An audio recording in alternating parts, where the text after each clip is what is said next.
اعوذ باللہ من الشیطان الرجیم بسم اللہ الرحمن الرحیم خیرکم من تعلم القرآن وعلمہ، تم میں سے بہتر وہ ہے جو قرآن سیکھے اور سکھائے۔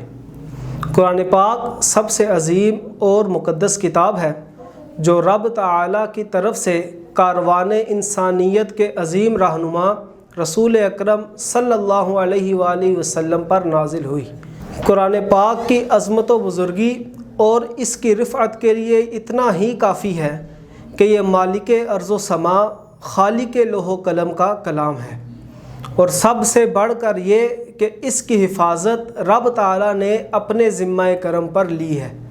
رب تعالیٰ نے قرآن کریم میں ارشاد فرمایا، اِنَّا نَحْنُ نَزَّلْنَا الذِّكْرَ وَإِنَّا لَهُ لَحَافِظُونَ، بے شک ہم نے ہی قرآن کو نازل کیا ہے اور ہم ہی اس کے نگہبان ہیں۔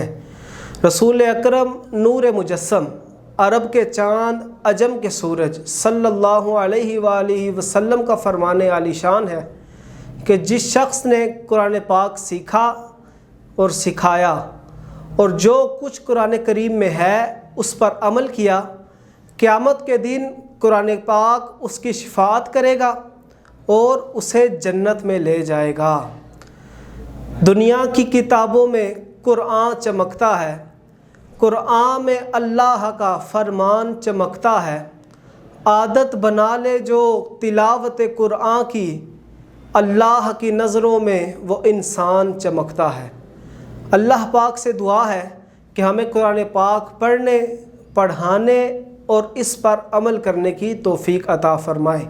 آمین بجاہ النبی الامین صلی اللہ علیہ وسلم۔